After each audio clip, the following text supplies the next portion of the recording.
Guys, my name is Joseph Green, and I'll be doing my current event article on why computers will never be truly conscious.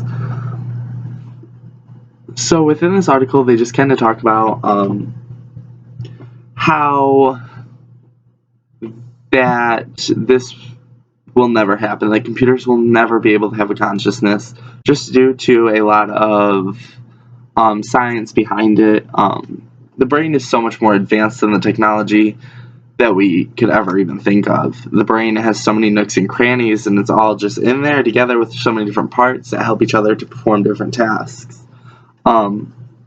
Within the article, they talked about a couple different projects. One that Microsoft recently announced that they were going to spend $1 billion on a project to do just that, to create their computers with a consciousness. It does talk about how past failed attempts of these have happened. A multi-billion-dollar European project that began in 2013 has now largely understood to have been failed.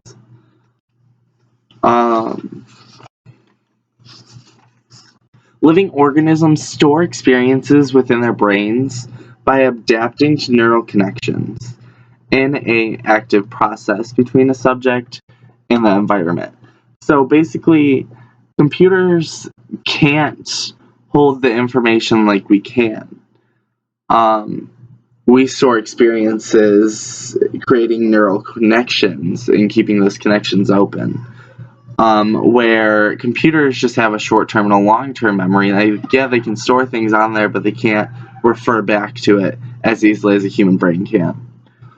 Another perspective on this is that most mundane memory tasks are associated with multiple areas of the brain, some of which are large quantity.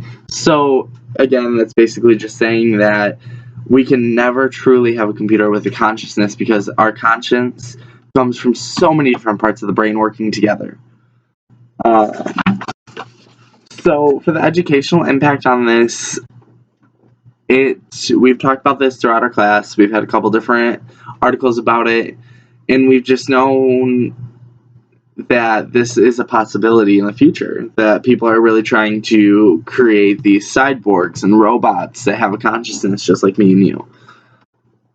My initial reaction to this was, it's interesting. It definitely is. Anything in the technology is interesting. Anything advancing is interesting. But there comes a line that you have to draw.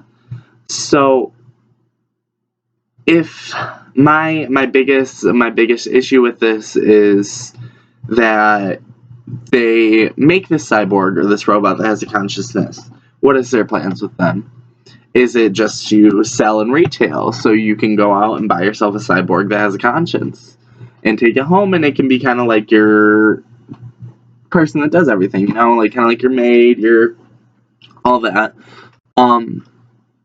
But if these robots have a consciousness like you and I, know what's right and wrong, how are they going to react when they finally click in their head that they are just as good as us? And what stops them from turning on us and fighting back on us and just creating a whole mass world chaos? So I guess my question for you, class, is if it were possible to make computers with a consciousness, should we do it, and why or why not? Thank you.